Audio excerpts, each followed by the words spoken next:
Question of the Week from the Naked Scientists. Hello and welcome to Question of the Week from the Naked Scientists with me, Diana O'Carroll. This week we have a drinking problem. Hi, I'm Simon from Hiroshima in Japan. The question is in two parts.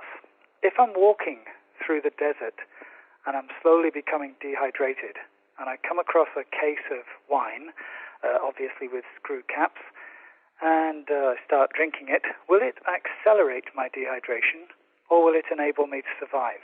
And would the lower or higher levels of alcohol make a great difference to the situation?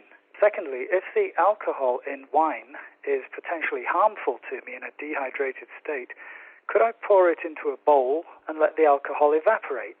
And if so, how long would it take to evaporate and reach drinkable levels? We're told that drinking alcoholic beverages can have a dehydrating effect. If there's no other liquid about, then what should you do? Hello, my name's Sue Beich and I'm a lecturer in nutrition and public health at the University of Bristol, where I look at research into the links between diet and health.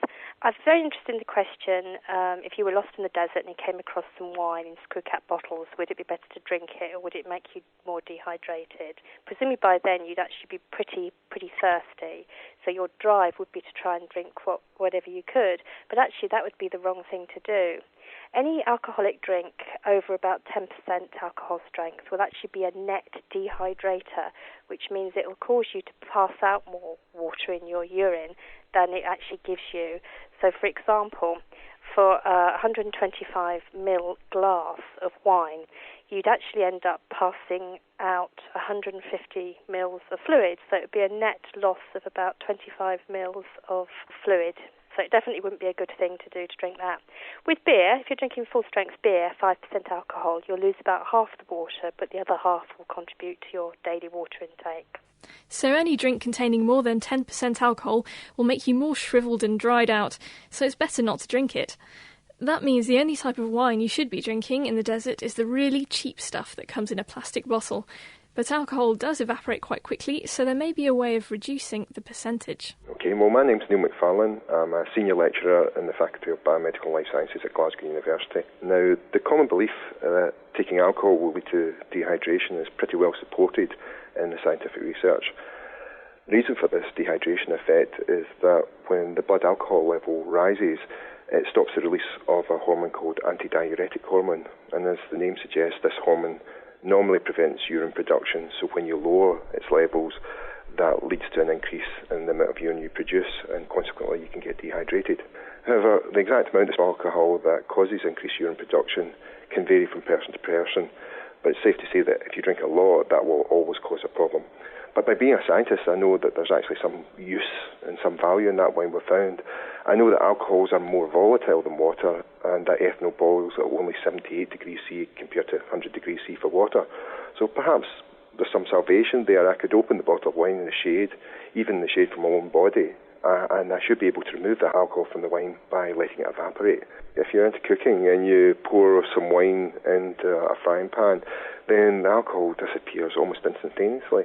If you're out in the desert, in the sun, the temperatures could be over 100 degrees centigrade. So if it's anywhere, above 80, 90 degrees, you open the bottle, the alcohol will evaporate off within 30, 40 minutes.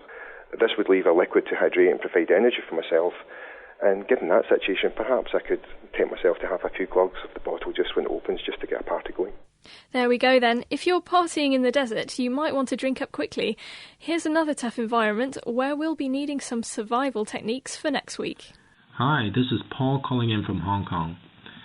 I tend to drive with all the windows closed and the recirculation function engaged. This way I keep out the diesel fumes and dust. The flip side is I'm breathing in recirculated and progressively stale air. So my question is, if the car were a perfectly sealed container, how big would it have to be for me to survive in it for a day? I'm trying to figure out how long I can drive in a compact car without running the risk of passing out. And after airing that one, I'll be doing some telezapping to find the answer to this. Hello there, my name is Clive Wilkins. I'm from Sutton Coldfield. I have a question. My dad always used to unplug the TV when lightning was nearby. Was this the right thing to do? Excuse the pun, what is the current advice? Thank you. How long can you survive in a sealed box with a broken TV? Check out our forum for some discussion on these questions and more at thenakedscientist.com/forum. You can also send new questions and answers to me at questionoftheweek@thenakedscientists.com. Question of the Week is part of the Naked Scientists podcast and supported by the EPSRC, the Wellcome Trust and UK Fast.